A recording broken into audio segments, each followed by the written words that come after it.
पूज्य श्री भाई जी महाराज की जय। पूज्य श्री राधा बाबा की जय। पूज्य मैया की जय। अपने प्यारे भैया की जय। पूज्य दादा की जय। भक्तवत्सल भगवान की जय।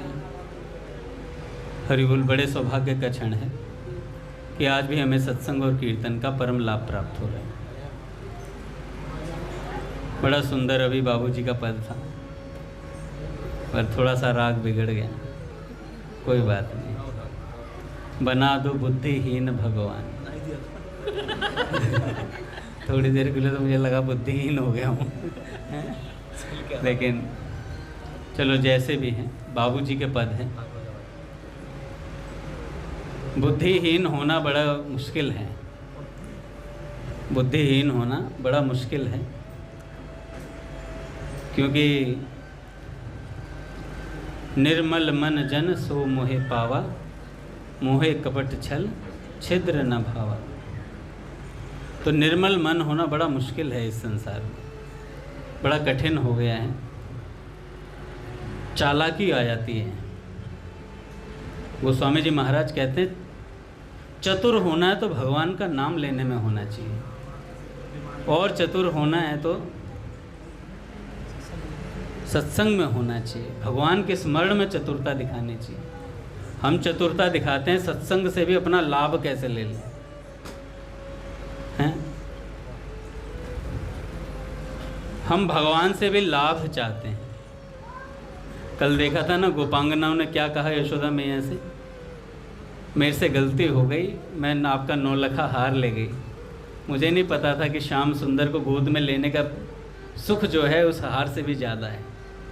तो वापस आती है दौड़ती दौड़ती श्री कृष्ण को गोद में लेने के लिए। तो ऐसी बात है कि निर्मल मन होना, बुद्धिहीन होना, बुद्धि नहीं लगानी, जहाँ लगानी है वहाँ लगाते नहीं,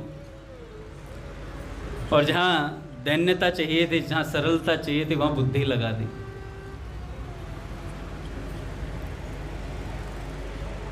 पूज्य स्वामी जी का प्रवचन है पहले कि नाम जप का अनुभव। राम नाम की वंदना का प्रकरण स्वामी जी गोस्वामी तुलसीदास जी महाराज कहते हैं मानस में वंदना के अंदर, मानस में नाम वंदना, इसमें राम नाम की महिमा का वर्णन आया है। स्वामी जी कहते हैं नाम महिमा कहने और सुनने से नाम में रुचि होती है। नाम महिमा कहने और सुनने से भगवान के नाम में रुचि होती है, और नाम जप करने से उसका अनुभव होता है। नाम जप करने से अनुभव होता है, इसलिए बड़ी उपयोगी बात है। इसकी वास्तविकता जपने से ही समझ में आएगी, पूरा पता उससे ही लगेगा। जैसे भूख आदमी को भोजन की बात बताई जाती है, भूखे आदमी को भोजन की बात बताई जाती है तो उसकी रुचि विशेष हो जाती है। अब मान लो गिरधर प्रभु मुझे बताएं कि पनीर ऐसा लगता है, गुलाब जामुन ऐसा लगता है, तो मेरे मन में इनके कहने से कुछ तो रुचि जागृत होगी, पर तृप्ति कब होगी? जब मैं उस प्रसाद को उसको पालूंगा, तब जाके। पर बिना भूख के भोजन में रस उतना आता नहीं है। भूख अपनी होनी चाहिए। स्वामी जी महाराज कहते हैं आपको सब चीज़ें मिल जाएंगी पर भूख नहीं मिलेगी। भूख आपकी अपनी होगी। भगवान की भूख आपकी अपनी है। भीतर से जब तक आपके अंदर जागृत नहीं होगी इस बात कि मुझे भगवान की आवश्यकता है, तब तक कोई कितना ही कह ले, कितने कोड़े बरसा ले, कुछ नहीं हो सकता। भूख आपको जागृत करनी पड़ेगी। अच्छा, वो जागृत भी हो जाती है। भूखों के संग रहोगे तो भूखे ही रहोगे। आप आओगे सत्संग में, रघुनाथ जी जैसे भक्त का संग करोगे, जिन्हें भगवान की चाह है, भगवान को पाना चाहते हैं, ऐसे भक्तों का संग करोगे तो निश्चित वो भूख जागृत होगी। जोर से भूख लगती है तब पता लगता है भोजन कितना बढ़िया है, और भूख नहीं है ना, बढ़िया से बढ़िया भोजन को आप इनकार कर दोगे। वह रुचता है, जचता भी है अगर भूख है तो, और पचता भी है। ऐसे ही रुचि पूर्वक नाम जप करने से ही नाम का महात्म्य समझ में आता है। इसलिए ज्यों ज्यों अधिक नाम जपेंगे त्यों ही त्यों उसका विशेष लाभ आपको प्रकट में दिखाई देगा। जैसे धन कमाने वाले के पास धन ज़्यादा बढ़ जाता है तो उनके धन का लोभ भी बढ़ जाता है। जितना अमीर व्यक्ति होगा ना उसको उतना तगड़ा लोभ होगा। लाखों कमाता होगा फिर भी सोचता होगा और 2-4 लाख आ जाएं, इतना ही होता है। आप देखते जाइए, जिसकी पहले 5,000 सैलरी थी उसकी 10 हो गई, भूख नहीं मिटी अभी उसकी, 20 चाहता है। जिसकी 1 लाख हो गई वो 2 लाख चाहता है। अच्छा, ज़रूरतें भी बढ़ जाती हैं, फिर ज़रूरतें भी बढ़ जाती हैं। जहाँ संडे मार्केट से जूता खरीद के पहन सकता था अब वो वही एडिडास ही खरीदेगा, है ना, बाटा ही खरीदेगा, है ना। कंफर्ट भी तो ज़रूरी है। अच्छा, बिना आईफोन की घड़ी के वो चल नहीं सकता। यार हम सोसाइटी में ऐसे रहते हैं, जनकपुरी मतलब आईफोन के बिना जनकपुर में चल नहीं सकता बंदा, है? ऐसे अपने वो गढ़ लेते हैं कि मैं ऐसी सोसाइटी में रहता हूँ, मेरे दोस्त के पास आईफोन है तो I should have a iPhone also, है, मेरे पास भी आईफोन होना चाहिए। बेफालतू की ज़रूरत है, जितनी आवश्यकता हो उतना ही खर्च करना चाहिए। ऐसा संतों से सुना है भैया, मैं अपनी बात तो नहीं बोल रहा, बोल भी नहीं सकता क्योंकि मैं खुद यूज करता हूँ। आईफोन तो नहीं करता हूँ, थोड़ा बहुत नहीं लेंगा ही नहीं वो, तो मैं कोई दे तो भी नहीं लूँ गिफ्ट में भी। जैसे धन कमाने के वाले के पास धन ज़्यादा बढ़ जाता है तो उसका लोभ बढ़ जाता है, परंतु अंत में वह पतन करता है, क्योंकि धन नाशवान वस्तु है। मानो साधारण आदमी के धन का अभाव थोड़ा होता है, साधारण आदमी के धन का अभाव थोड़ा होता है, और जितना अमीर होगा ना उसके उतना ही अभाव ज़्यादा होगा। धनी आदमी के अभाव ज़्यादा होता है, साधारण आदमी के सैकड़ों का, धनी के हजारों का, और अधिक धनी के लाखों का, और उससे भी अधिक धनी के करोड़ों का घाटा रहता है। वैसे ही भजन करने वालों के भी भजन की ज़रूरत होती है। जो जिसकी महिमा जानते हैं उन्हें बहुत बड़े अभाव का अनुभव होता है। जिसका जितना ज़्यादा भजन बढ़ जाएगा ना उसे उतना ही अभाव लगेगा, यार मैं तो बहुत कम कर रहा हूँ, और चाहिए और चाहिए, है? दादू जैसा नाम था तैसा लीना नाए। जिन्होंने ज़िंदगी भर 22-22 घंटे भजन किया उनके ये अभाव रह गया कि और नाम लेते और नाम लेते। उनकी ऐसी महिमा थी, शिष्यों ने अंत में कहा कि गुरुदेव कुछ पा लो, तो उन्होंने कहा कुछ नहीं पाएंगे। नहीं, उन्होंने फिर भी कहा नहीं गुरुदेव कुछ पा लो। शिष्य तो भैया शिष्य होते हैं, ऐसी ममता होती है ना शिष्य के गुरुदेव में, कहीं नहीं जा सकती। क्योंकि शिष्य के जो धर्म होता है ना वो ये होता है कि गुरुदेव के शरीर की रक्षा करे, और गुरुदेव का धर्म तो ये होता ही है कि शिष्य के आध्यात्मिक, अलौकिक और पारलौकिक दोनों जगत की रक्षा करता है गुरुदेव। तो शिष्य ने कहा कि शिष्यों ने कहा गुरुदेव खीरा तो खा ही लो थोड़ा सा। तो दादू जी ने क्या किया, वो खीरा हल्का सा जीभ से स्पर्श करा के वापस दे दिया शिष्यों को, और उस खीरे में से सब शिष्यों ने थोड़ा थोड़ा पाया। तत्काल भगवत दर्शन प्राप्त हुआ, तत्काल भगवत दर्शन। ये नाम जप की महिमा का प्रभाव था उनके। और अंत में जाते हुए कहने लगे दादू जैसा नाम था तैसा लेना ना है। शिष्यों ने पूछ लिया गुरुदेव आपने तो 22-22 घंटे नाम जपा था, फिर आपके किस वस्तु का अभाव रह गया? तब उन्होंने कहा कि देह हवाले हो रही होश रही मन माई, दादू जैसा नाम था तैसा लीना ना है। तो ऐसे जैसे लोभी के लोभ बढ़ता है ना, ऐसे भजनानंदिन के भजन का अभाव रहता है सदा। वो यही सोचता है कि और भजन करें और भजन करें, परंतु वे ज्यों ही ज्यों अपने में कमी समझते हैं त्यों ही त्यों उनको भजन का महात्म्य समझ में आता है। ऐसे महात्मा को समझने वालों के लिए लिखा है कि नाम के उच्चारण मात्र से कल्याण हो जाता है। हम तो 4 माला कर लेते हैं, 2-4 नियम क्या सही टाइम पे निभा लेते हैं, उसके बाद वो महाराज जी आज एक शब्द यूज कर रहे थे, पताका लिए घूमते हैं भजन की, हैं झंडा लिए घूमते कि मैं भजनानंदी, my self Satsangi, my self भजनानंदी। मतलब भजन की भी पताका लिए घूमते हैं, 4 जनों को बता देते हैं। भगवान नाम कौमुदी नामक एक ग्रंथ है, उसमें बड़े शास्त्र दृष्टि से विवेचना की गई है। नाम का उच्चारण करने वाले नाम के पात्र माने गए हैं। जैसे गजेंद्र ने आर्त होकर भगवान का नाम लिया तो भगवान प्रत्यक्ष प्रकट हो गए। आर्त होकर जो नाम लिया जाता है उसका बहुत जल्दी महत्व दिखता है। ऐसे ही भावपूर्वक नाम लिया जाता है, उसका विलक्षण ही असर होता है। एक पद में आता है कि कृष्ण नाम जब श्रवण सुनोरी आली, भूली री भवन हो तो बावरी भई री। जिन गोपिकाओं के हृदय में भगवान का प्रेम है वे उनका नाम सुनने से ही पागल हो जाती है। पता ही नहीं कि स्वयं मैं कौन हूँ, कहाँ हूँ। ऐसे ही भगवान नाम से भी ऐसी दशा हो जाती है। एक भक्त हुए भक्तमाल में, अंतर्निष्ठ राजा। महाराज जी कह रहे थे कि अंतर्निष्ठ जो भक्त हुए, अंतर्निष्ठ नृपाल बोला उन्हें, हैं? ऐसे भक्त थे जो अहर्निश भगवान का स्मरण करते थे, पर उन्होंने कभी भी भजन की पताका लेके दिखाई नहीं किसी को कि मैं भजना नहीं। तिलक भी नहीं लगाते थे, कंठी भी नहीं पहनते थे। और तोड़ लो, उनका विवाह हुआ। अच्छा, अब ये नहीं कि अंतर्निष्ठ भगवान की तरह वो भक्त थे तो हम भी तिलक नहीं लगाए, भजन छुपाएंगे। हो तो छुपे ना, होगा तो छुपे ना, अभी तो कुछ है नहीं। जितना कर लो उतना कुछ नहीं। भक्त के हृदय में रहता है अभी कुछ नहीं हुआ यार, अभी कुछ भी नहीं हुआ। भजन में तृप्ति नहीं होनी चाहिए। भजन में अगर तृप्ति होगी तो फिर भजन किस बात का। प्यास बढ़ती रहे निरंतर।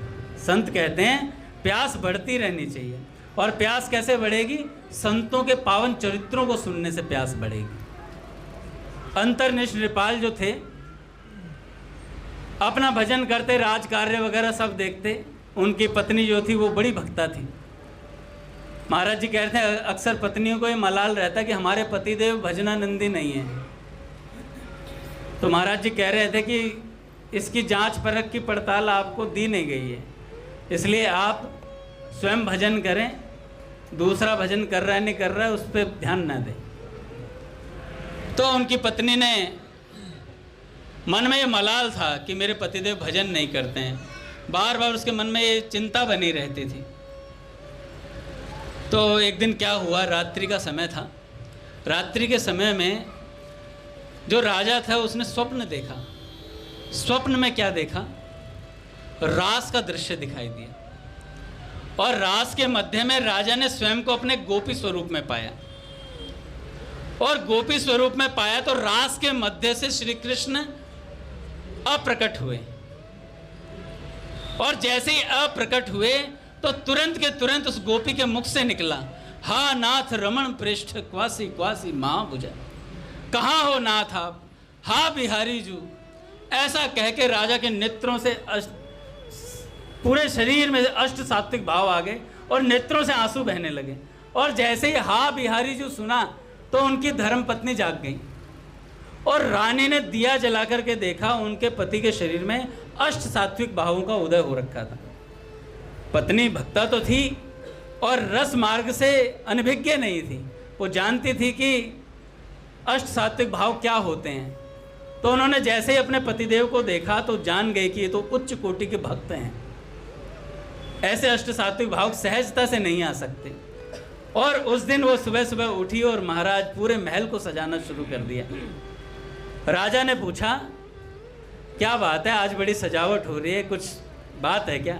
तो उन्होंने कहा आज आपका प्राकट्य दिवस है, आज आपका प्राकट्य दिवस। उन्होंने कहा तिथि के हिसाब से तो मुझे लग नहीं रहा है? मेरा तो जन्म दिवस आज है नहीं है? तो उन्होंने कहा कि आज मुझे पता चल गया आपकी स्थिति क्या है। तो उन्होंने कहा क्या स्थिति है? आपके मुख से भगवान का नाम निकला। तो क्या कहते हैं राजा? नहीं नहीं, ये सब काम धाम तो आपका है रानी जी, ये भजन वजन आप करते हैं, मेरे मुख से भजन हो ही नहीं सकता। तो उन्होंने कहा नहीं नहीं नहीं, मैं इतनी अनभिज्ञ नहीं हूँ, इतनी अनभिज्ञ नहीं हूँ। मैंने आपके मुख से हा बिहारी जी सुना है और आपके नेत्रों से आंसू बह रहे थे, आपके मुख से नाम निकला तो राजा ने कहा मेरे मुख से नाम निकला, और ऐसा कहते उन्होंने प्राण त्याग दिया कि नाम निकल गया तो फिर क्या रह गया जीवन में, नाम ही निकल गया तो फिर क्या रह गया, और प्राण त्याग दे। उसी के साथ रानी वहीं सती हो गई महाराज। तो ऐसे अंतर्निष्ठ भक्त हुए जिन्होंने, पूज्य भक्तमाली जी महाराज कहा करते थे कि दशरथ जी महाराज ने राम के वियोग में प्राण त्यागे थे, और यहाँ पर अंतर्निष्ठ राजा ने नाम के वियोग में प्राण त्याग दिए कि नाम निकल गया। तो ऐसे भक्त छिपा लेते हैं कई भक्त, पर नाम की महिमा जिसने जान ली उसने सब पा लिया। नाम लिया तिन सब लिया, सकल शास्त्र का भेद,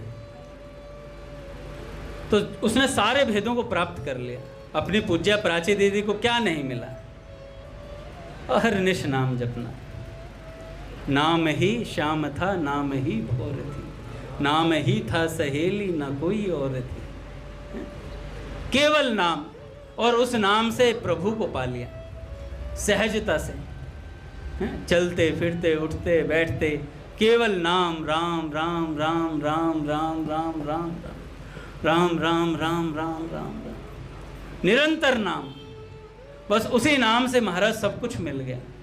अरे आज मैं यही सोच रहा था दिन में, सोचते सत्संग सुनते सुनते दिमाग चलता रहता है कि देखो अखिल ब्रह्मांड के स्वामी एक नाम जापक के घर की अलमारी में प्रकट होते हैं। देखो अपने पूज्या प्राची दीदी के लिए अलमारी खोलते हैं और उनके लिए गाना गाते हैं, अखिल ब्रह्मांडों के स्वामी।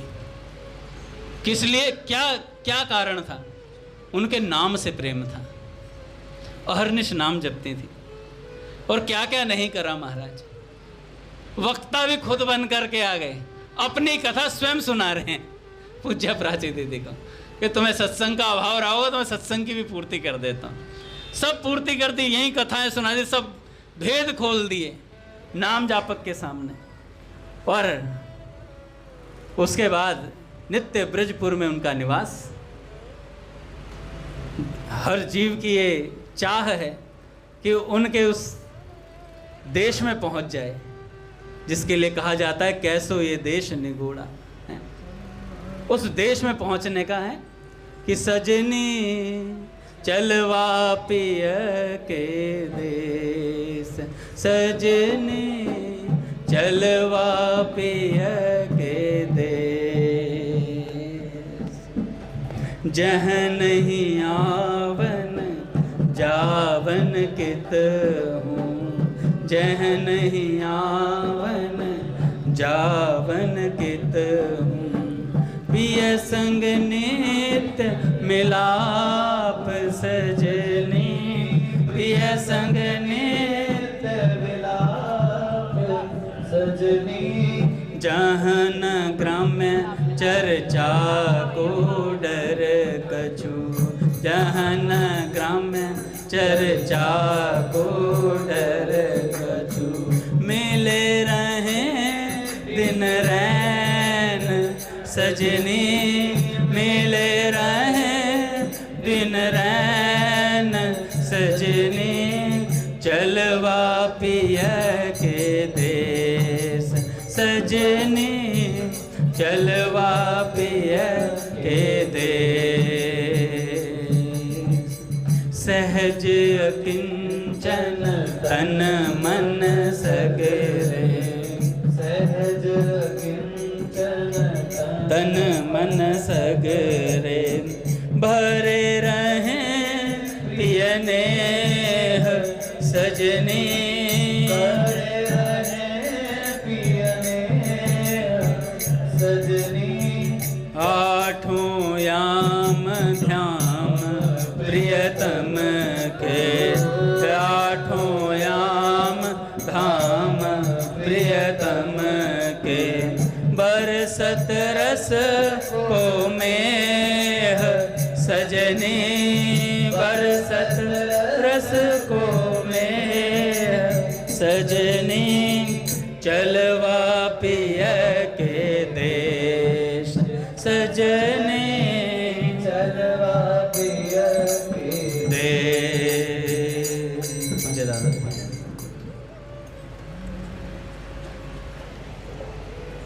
तो उस देश में पहुंचना हर कोई चाहता है। तो पूज्य प्राची दीदी को उस देश में ले जाया गया सहज एक नाम जप से। जिसकी नाम में रुचि होती है उसे पता लगता है कि नाम की महिमा क्या होती है। दूसरे को क्या पता नाम क्या चीज़ है, हर एक आदमी क्या समझे।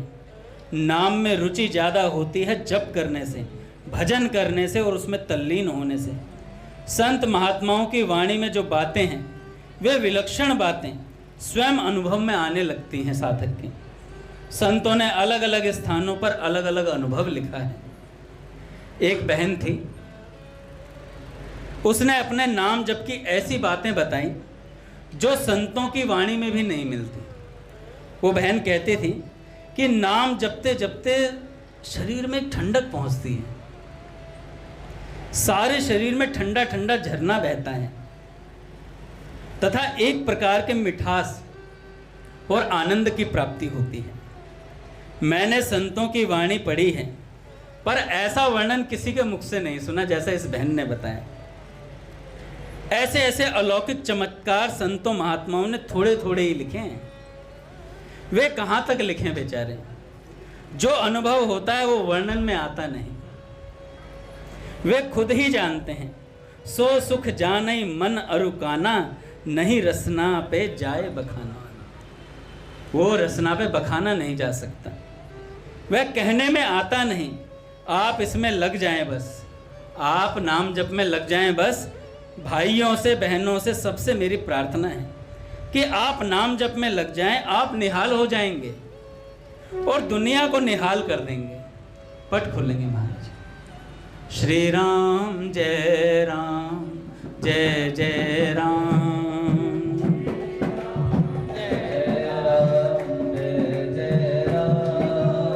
श्री राम जय राम, जय जय राम। श्री राम जय राम, जय जय राम। श्री राम जय राम, जय जय राम। श्री राम जय राम, जय जय राम। जय जय श्यामा, जय जय श्याम। जय जय श्यामा, जय जय श्याम। जय जय श्री वृंदावन धाम। जय जय श्री वृंदावन धाम। श्री राम जय राम, जय जय राम।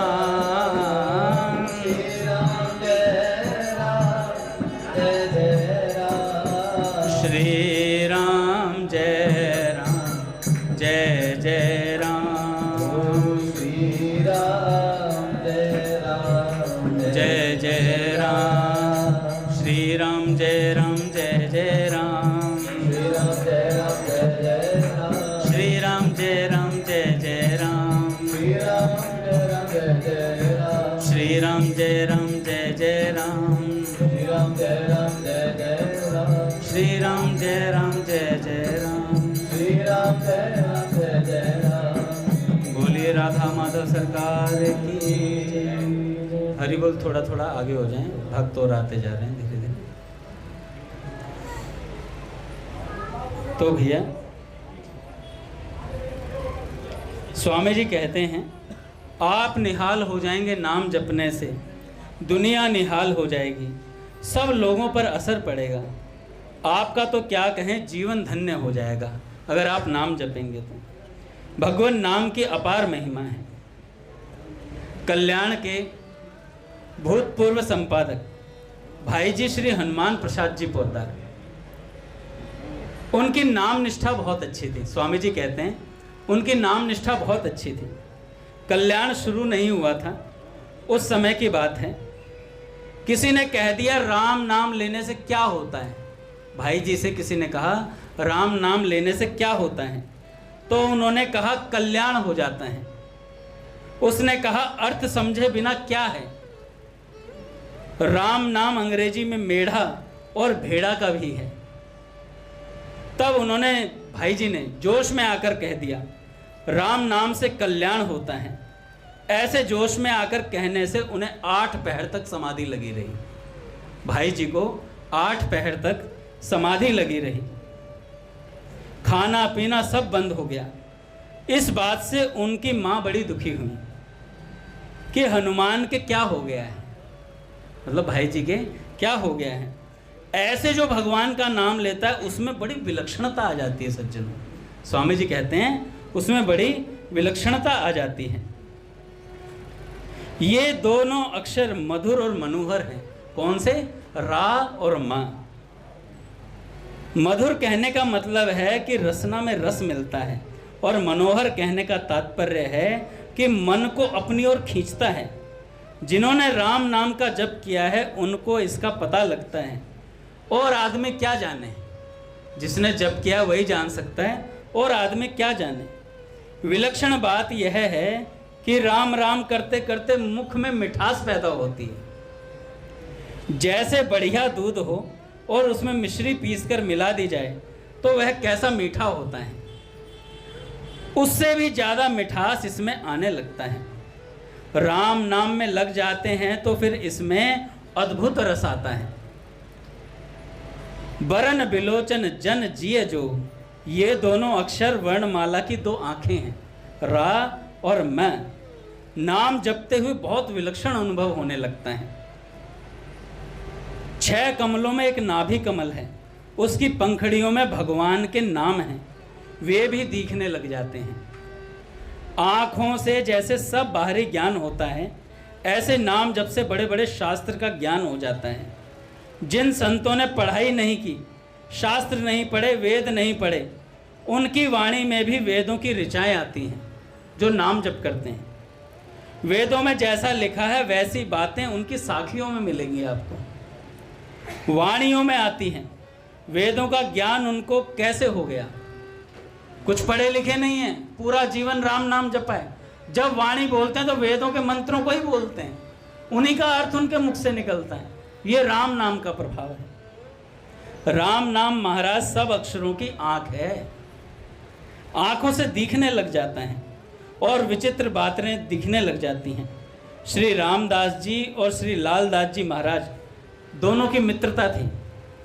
उन दोनों की मित्रता की कई बातें मैंने सुनी। एक बार एक माई भोजन लेकर जा रही थी तो उन दोनों ने आपस में बात कही कि वह जो माई भोजन ला रही है उसमें राबड़ी है या साग है, और ऐसी ऐसी चीज़ें हैं। उल्टा कटोरा भी साथ में, ये भी बता दिया उन्होंने। फिर जब देखा तो वैसी ही बात निकली जैसे उन संतों ने कही थी नाम जपने वालों ने। मतलब देखा नहीं, बस ऐसे दूर से देख के बता दिया क्या क्या सामान होगा इसके, लेकर रखे आ रही है। इस प्रकार लौकिक दृष्टि से भी विशेषता आ जाती है। अच्छा, अपनी पूज्या प्राची दीदी हॉस्पिटल में थी तो दीवारों के आर पार भी देखकर बता देती थी कि मेरी माता जी, मेरी बुआ जी नीचे आ गई हैं, और रिसेप्शन लेंटर के आर पार दिखता था उन्हें। बताओ कैसी विलक्षणता आ जाती है नाम जापक के भीतर, कैसा सामर्थ्य है। और इनके पास ये सामर्थ्य भी आ जाता है, ये दूसरों को अनुभूति करा सकते हैं। अपने मंदिर में कराई, वहाँ बैठे बैठे बता देती थी गिरधर प्रभु क्या सोच रहे हैं, प्रहलाद जी क्या सोच रहे हैं, रामकृष्ण प्रभु क्या सोच रहे हैं, वहाँ बैठे बैठे। सच बताओ ना, अगर ऐसा बिग बॉस का कैमरा सच में पता लग जाए ना किसी को कि हमारे ऊपर कोई कैमरा है, तो आदमी से अपराध ही नहीं हो, आदमी से अपराध होने बंद हो जाएं। मैंने संतों के मुख से सुना है, अगर हम ये विश्वास कर लें कि भगवान हर समय हमारे साथ हैं तो साधक से अपराध ही नहीं बनेगा। पर ये महसूस नहीं होता। बंद कमरे में हम सोचते हैं हमें कोई देख नहीं रहा है, बंद कमरे में हमें सोचते हैं हमें कोई देख नहीं रहा, पर बिग बॉस का कैमरा हमेशा हमारे ऊपर है, हमें कोई देख रहा है। तो स्वामी जी कहते हैं ऐसी रिद्धि सिद्धि आ जाती है, कभी कुछ बातें प्रकट हो जाती हैं तो वे कहते हैं चुप रहो, हल्ला मत करो, लोगों को बताओ मत। अंधेरे में रात में दिखने लग जाए, ऐसे चमत्कार होते हैं। पूज्य श्री बालकृष्ण दास जी महाराज जब नंदगांव में भजन करते थे, उनके शरीर से प्रकाश निकलता था, उन्हें अंधेरे में लाइट की जरूरत नहीं पड़ती थी, शरीर में प्रकाश इतना था कि उसी से देखकर चलते थे। बाद में तो उन्होंने काली कमली ओढ़ना शुरू कर दिया, जिससे लोगों को अचंभा ना लगे कि कैसे शरीर से प्रकाश निकल रहा है। ये तो मामूली चमत्कार है। विशेष बात तो यह है कि नाम जब से तत्व ज्ञान हो जाता है, जो परमात्मा का स्वरूप है, स्वयं का स्वरूप है, इन सब का अनुभव हो जाता है। यह मामूली बात है क्या? लौकिक चमत्कार दिख जाना कोई बड़ी बात नहीं है। राम नाम में अपार अनंत शक्ति भरी पड़ी है। इसलिए गोस्वामी जी महाराज कहते हैं, बरन बिलोचन जन जिय जो, भक्तों के हृदय को जानने के लिए राम नाम नेत्र है। राम नाम नेत्र है। तो भैया ऐसे अलौकिक चमत्कार घटते हैं, ऐसी विलक्षण बातें आती हैं। कई संतों ने तो भगवान को भी भजन के आगे गौण कर दिया। दादा कुछ भी आएंगे? अच्छा, नहीं मैं पहले ही पूछ लूँ। कल भक्त आपसे कह रहे थे ना कि अंगद जी को बोल दो, और आज मीटिंग भी है, आधे तो मीटिंग में ही आएंगे। तो 5 मिनट हैं अभी।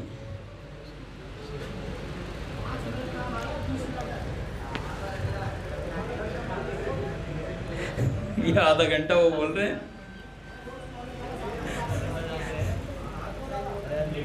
तो मीटिंग भी है फिर उसके बाद, है ना?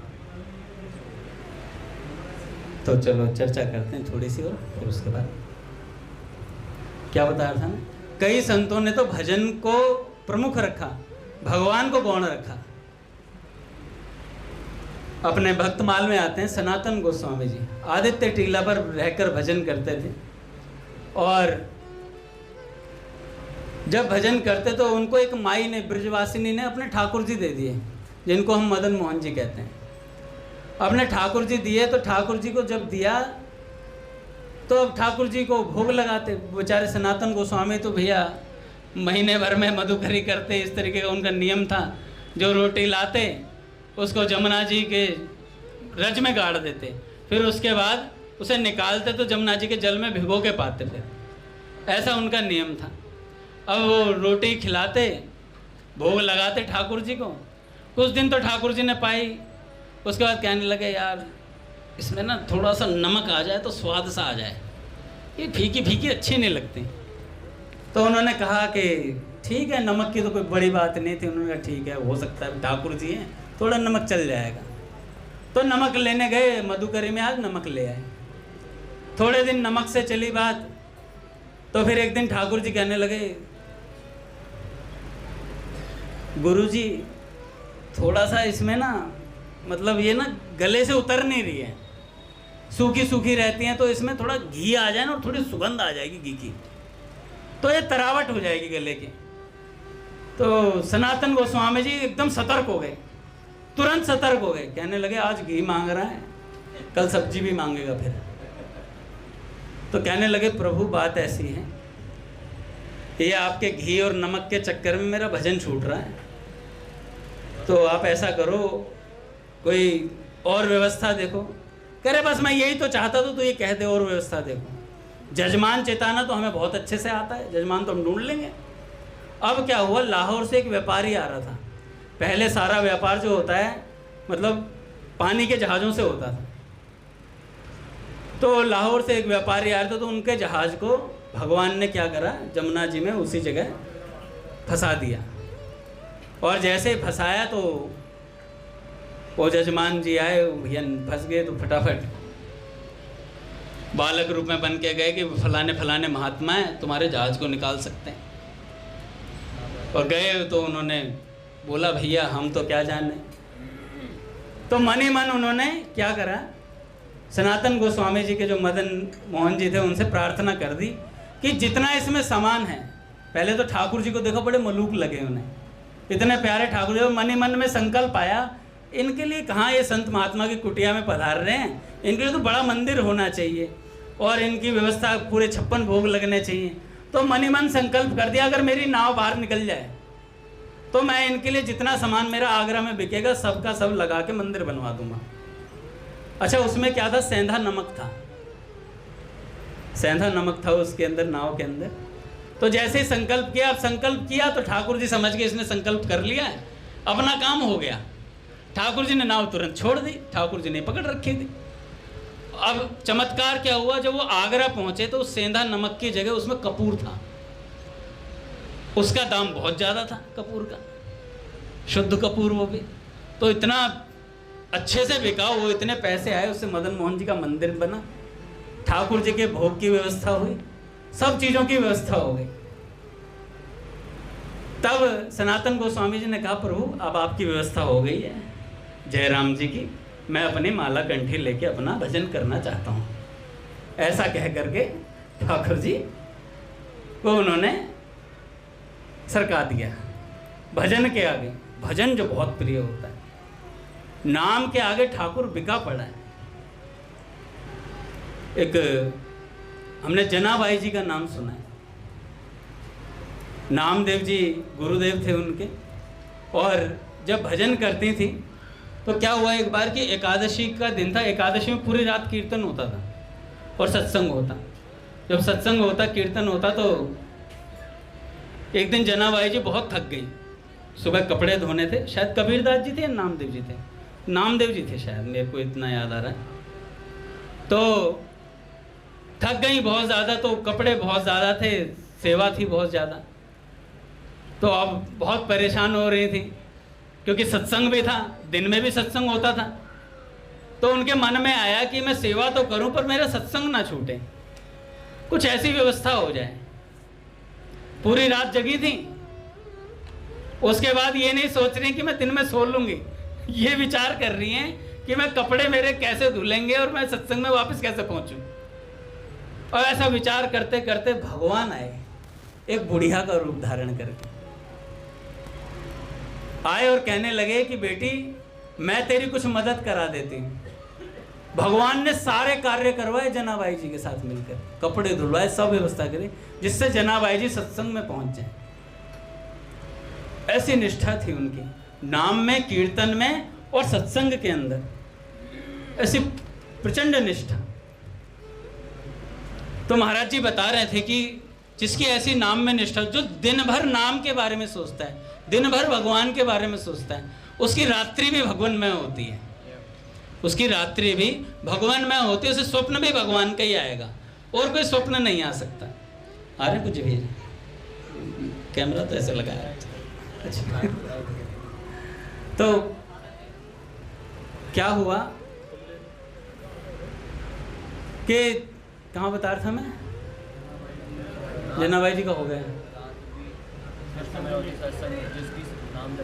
नहीं, एक और बात बता रहा था, लास्ट में शुरू करी मैंने।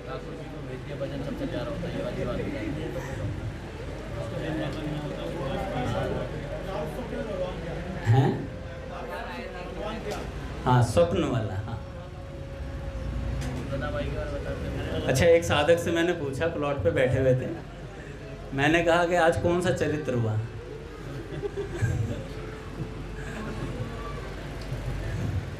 कह रहे कि एक माता जी का था, शायद आनंदी बाई जी, मैंने सुना है रुक्मणी बाई जी का। अच्छा, फिर मैंने सोचा हो सकता है भाई इसका ध्यान ना हो, मैंने दूसरे से पूछा, उन्हीं के संगी साथी, उन्होंने भी यही बताया। मैंने कहा सभी गायब थे, यहाँ होके भी नहीं होते। ये बड़ी विडंबना है, सच बता रहा हूँ मैं। हम लोग कहीं भी बैठे, आगे बैठे, पीछे बैठे, ध्यान सत्संग में होना चाहिए। हमें अभी लगता है हंसी गुल्ले में, भैया ने भी कुछ नहीं बोला, भैया ने भी हंसी में टाल दी बात। अरे आपको बाद में पता चलेगा सत्संग का। भैया ने उस दिन बताए थे ना, डैफोडिल माली माता जी, उनके हस्बैंड ने कहा छोटे से अपराध की बहुत बड़ी सजा है, छोटे से अपराध की बहुत बड़ी सजा है भैया। छोटी सी आप गलती करते तो बाद में पता चलेगा कि सत्संग का अपराध करने का क्या फल होता है, कीर्तन में अपराध करने का क्या फल होता है, हंसी ठिठोली करने पे कीर्तन में दूसरों को डिस्टर्ब करने का क्या फल होता है। ये भी सब बातें पता चलेंगी।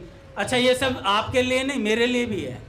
मैं कोई माँ कसम खा के दूध का धुला नहीं हूँ। सब एक ही थाली के चट्टे बैठे हैं, chips of the same block. तो सभी अपराधों के ढेर पर बैठे हुए हैं, पर थोड़ा अपराध तो कम करने की कोशिश कर सकते हैं हम लोग। नाम अपराध से बचें। कई साधक कहते हैं 50 साल हो गए नाम जपते हुए, अनुभव नहीं हो रहा है। अरे रोज 50 अपराध भी तो चल रहे हैं साथ में, 16 माला करी 1600 अपराध कर दिए, 16 माला करी 1600 अपराध कर दिए। तो अपराध से नाम जप का प्रभाव रुक गया। ज्ञानी वो भगवान ने ही दिया सारा प्रभाव। महात्मा जी ये सारा प्रभाव भगवान का दिया हुआ है। भगवान जो चाहे, भैया आप एक बार एक पुस्तक पढ़ना, सब लोग पढ़ना, ध्यान अवस्था में प्रभु से वार्तालाप। भगवान के जो जवाब है ना, इतने सटीक जवाब हैं। सेठ जी द्वारा लिखी गई ये पुस्तक है। एक ने कहा इतने सालों पर भजन करने पर भी अगर भगवान ना आए तो साधक निराश हो सकता है, वो भजन छोड़ सकता है। भगवान ने कहा छोड़ दे, फिर ऐसे को दर्शन दे के क्या करूंगा मैं? जो निराश ही हो गया फिर उसको दर्शन दे के क्या करना? धन कमाने में तो निराश नहीं होते। आज भी कह दे 5 लाख महीना मिलेगा तो आज रिज्यूम लेके दौड़े नोएडा। आज रिज्यूम लेके बंदा नोएडा दौड़ सकता है। 5 लाख 10 लाख कमाने के लिए हम निराश नहीं होते कभी। मतलब आज फिर तैयारी करेंगे, आज फिर पढ़ाई करेंगे, फिर दोबारा। नोटों के लिए जैसी उत्सुकता है वैसी भगवान के लिए भी होनी चाहिए। तो मैं कहाँ बता रहा था, जो स्वप्न आते हैं पूरे दिन, जिस चीज़ का हम चिंतन करते हैं वही हमारे स्वप्न में आएगा। हमारी रात भी भजन हो सकती है अगर हम दिन भर भगवान को सोचें। सोचने पे किसी का जोर नहीं है। आप काम करें ऑफिस का, सोचें भगवान के बारे में, नाम जपते रहें दिन भर। तो पूज्य मलुपीठ वाले सरकार महाराज बता रहे थे कि देखो कैसा पर्व। महाराज जी कह रहे कि जब मैं कथा कहता था प्रारंभ में, तो चौथे दिन नंदोत्सव होगा, 5वें दिन ये कथा होगी, तो ये याद नहीं रहती थी। ये याद नहीं, मुश्किल होती थी याद रखने में क्या क्रम चल रहा है। कह रहे अब तो अभ्यास ऐसा हो गया कि सब याद रहता है, इतना अभ्यास हो गया कथा बोलने का। तो एक दिन वो कहने लगे कि हमने कथा शुरू करी और हम सोच रहे थे चौथे दिन नंदोत्सव पूरा कैसे होगा। कह हम ये सोचते सोचते सो गए, तो पूरी रात्रि नंदोत्सव करा हमने। सुबह 3:30 बजे उठे तो ऐसा लगा हमने पूरा नंदोत्सव कथा में बोल दिया, पूरा नंदोत्सव मना लिया। तो महाराज जी बात कह रहे थे कि जैसा हम सोचते हैं वैसा हो जाता है। हम भगवान के बारे में सोचेंगे तो भगवान हमारा जीवन हो जाएंगे। महाराज जी ने कहा, हमारे एक मलुकपीठ में थे व्यास जी, एक सेवा करने वाले थे। तो जो चीज़ हम यहाँ कर रहे हैं ना, यही सेवा हमें वहाँ मिलेगी, उस धाम में वही सेवा मिलेगी। तो व्यास जी थे, वो पुजारी थे और श्री सीताराम जी का श्रृंगार करते थे। और श्रृंगार करते हुए क्या सोचते थे, हमारे जो मलुकपीठ वाले सरकार है ना, इनको बोलते पंडित जी, हमारे जो पंडित जी हैं ना, इनको सदा साधुओं के मध्य में रखना, इन पर कृपा रखना अपनी। तो कहते थे महाराज जी से कि हम जब भी किशोरी जी का श्रृंगार करते हैं तो सिया जी से प्रार्थना करते हैं हमारे पंडित जी को संतों के मध्य में रखना सदा। तो कहने लगे उन्हीं का आशीर्वाद है कि आज हम संतों के मध्य में ही हैं, इधर उधर गए नहीं। और रामनवमी पे चरणामृत देने का उनका नियम था, महाराज जी को चरणामृत दिया करते थे। तो जब व्यास जी का शरीर छूट गया तो रामनवमी आई, तो उस दिन बड़े उदास थे महाराज जी की। व्यास जी होते तो श्री रामनवमी पे चरणामृत मिलता हमें। अच्छा, क्या स्वप्न आया उस दिन रात्रि को महाराज जी को? स्वप्न आया, साकेत धाम दिखाई दिया पूरा। उसमें अंदर जा रहे हैं, महल के अंदर जाते हैं महाराज जी, पूज्य मलुकपीठ सरकार स्वप्न में देख रहे हैं। अंदर जाते हैं और अंदर जाते हुए उन्हें व्यास जी मिलते हैं। कौन? हनुमान जी महाराज मिलते हैं। अच्छा, फिर आगे?